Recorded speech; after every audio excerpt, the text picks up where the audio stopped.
Back to নবমী। নবমীর দিন আমি বেছেছিলাম এই সুন্দর সালোয়ার কামিজ সেটটা। এই সালোয়ার কামিজ সেটটা আমি অর্ডার দিয়েছিলাম মিন্ত্রা থেকে। তোমাদের যদি কারো লিংক লাগে তাহলে অবশ্যই কমেন্ট করো, আমি লিংক দিয়ে দেব। রেডিও হয়ে গেলাম, কিন্তু রেডি হওয়ার পর ভাবছি গলার জন্য তো কোনো হারই নেই। তাই ঝট করে ব্লিঙ্কিট থেকে এই সুন্দর দেখতে হারটা তো পরেও ফেললাম।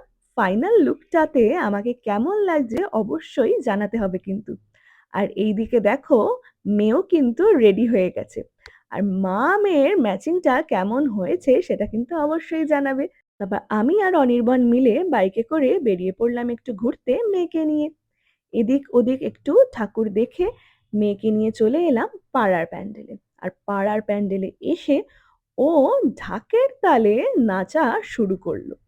এই পুজোতে ও যে কত ঢাকের তালে নেচেছে তা আর কি বলবো। আর যখনই ও ঢাকের তালে নাচছে তখনই মুগ্ধ হয়ে ওর নাচগুলো দেখছি। এত মজা করতে করতে পেয়ে গেল খিদে। চলে গেলাম বাঙালির প্রিয় ফুচকা খেতে। ফুচকা ছাড়া কি পুজো কমপ্লিট হয়? আপনারাই বলুন। প্রত্যেক দিন কিন্তু কিছু খাই আর না খাই, ফুচকা খাওয়াটা কিন্তু একেবারে মাস্ট ছিল। তারপর বাড়িতে মেয়েকে দিয়ে আমরা সবাই মিলে চলে গেলাম মার্কো পোলোতে ডিনার করতে। খুব ইচ্ছে ছিল মেয়েকে নিয়ে যাবার, কিন্তু একটু বেশি রাত হয়ে গেছিল বলে মেয়ের ঘুম পেয়ে গেছিল, তাই মেয়েকে রেখেই চলে গেলাম আমরা মার্কো পোলোতে। প্রথমে গিয়েই ফ্রেশ লাইম সোডা অর্ডার দিয়ে দিলাম। তারপর ফ্রেশ লাইম সোডায় চুমুক দিয়ে অর্ডার দিয়ে দিলাম আমরা বেশ কয়েকটা কন্টিনেন্টাল খাবার। আর মার্কো পোলোয় এসছি, ভালো মন্দ কন্টিনেন্টাল খাবার না খেলে হয়? চিকেন টেট্রাজিনি, চিকেন স্টেক থেকে শুরু করে চিকেন স্ট্রোগানফ, বেশ কয়েকটা এরকম ভালো ভালো আইটেম আমরা অর্ডার দিয়েছিলাম। আর প্রত্যেকটা টেস্টই কিন্তু দুর্ধর্ষ।